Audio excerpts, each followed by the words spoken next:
So now that you've got your first site, you're going to go into landers. Landers are pages on your site or URLs. So basically, a lander is like a term from paid traffic. People who like design landers. It's basically just a page that's designed for someone to land on it and take some kind of a desired response. So basically, all of the important pages on your site are landers. And it's good to think about them that way because every page that you have on your site, you want the visitor to perform some desired action. So whatever, we call them landers, but it's really a page on your site. There's two options. One, you can add landers manually, or two, you can import them. I'm not going to go over the import feature right now, but that's kind of for power users or people who have a ton of landers.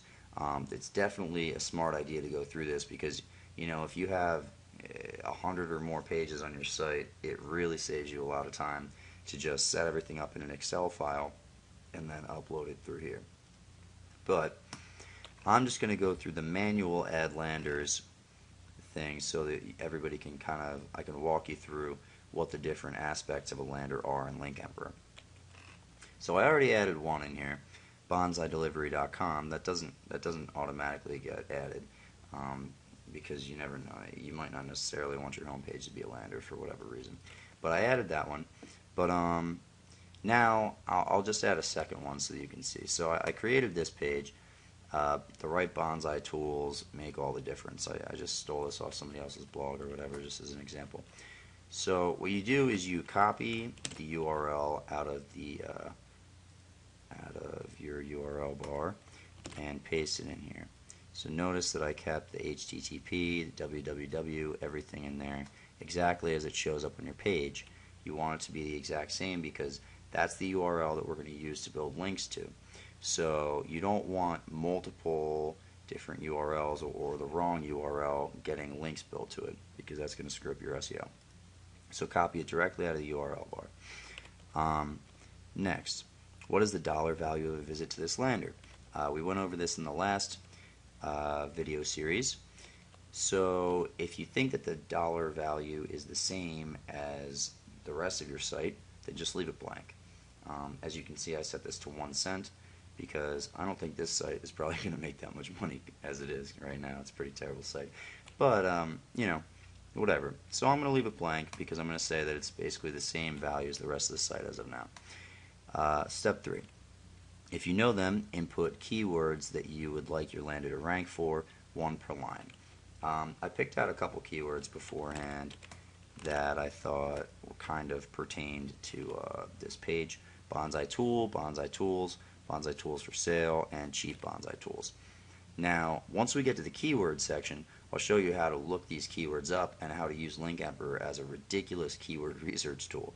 But for right now, I didn't want to even get into that can of worms, so I just picked out a couple to throw in there for right now. Stage 4. If you'd like, input URLs of pages that would attract the same traffic you'd like to attract to your lander. We call these lander comparables. And this is also part of the keyword research process. Now this is tricky because we allow you to add up to 10 comparables if you really want to go to town on finding keywords. These are used to find keywords. So what it does is it looks up your competitors, very similar pages to your own, ones that you want to rank for the same types of keywords as these pages are. And it finds new keywords for you by seeing what those pages are ranking for. So it's a really cool keyword research tool. The only issue is that for a particular lander, it's really powerful. So you can pull in a ton of keywords, way more than you really want or need for just one particular lander. Because, as you know, for most landers, you want a small amount of keywords for a particular lander that you're really going after. There's only so many that you can focus on for one page before you want to build a second page, because it's just getting off topic. So this is a really cool thing, but you've got to be careful because you can end up pulling in way more keywords than you really want to at a particular time. The other thing about this is, as of right now, these keywords automatically get assigned to your lander. So they're not considered keyword ideas, which we'll get into later again. Sorry, let me take a drink real quick. But they're actually automatically live and attached to whatever that lander that is as soon as they get added in there. So we're probably going to change that in the future so that you have to approve them first. But for right now, just realize that we don't really use the lander comparables that much right now because they're like such a keyword research tool that it's almost a little too much. The site-wide comparables are more than enough, and we'll talk about that in the next video. Anyway, so right now I'm just going to leave that blank too. Long story short, right? So step 5. Should we add additional keywords by searching the internet for keywords that this lander already ranks for? Now this is another thing where it's kind of a similar idea, only this is a little bit more under control. This I think is a good idea because you want to know what your lander is ranking for and what you're getting traffic for. So it's pretty cool. Again, if you're on one of the higher plans, it's a no-brainer because you're not limited by your keywords. If you're on one of the smaller plans, for instance the smallest plan where I think you have like 100 keywords that you're limited to or something, it may be a little too much to check that box. So you just don't want to make it so that Link Emperor stops working, stops pulling in keywords once you run out of keywords. That kind of stinks. So step 6, so that's just up to you. It depends on how many keywords you have left. Step 6, what words should this lander own?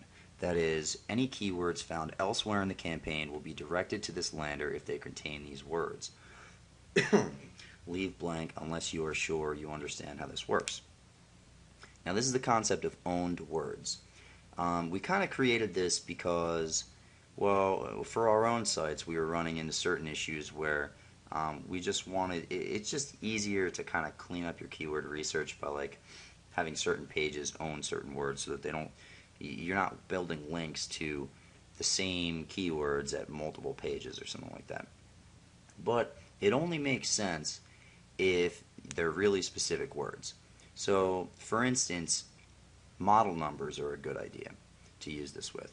So if you have a page or a site that's about say like lawnmowers, and you've got like the X5002 series, like a lawnmower or something like that, you might want to put X5002 as the owned word because you probably only have one page that's focused on that keyword.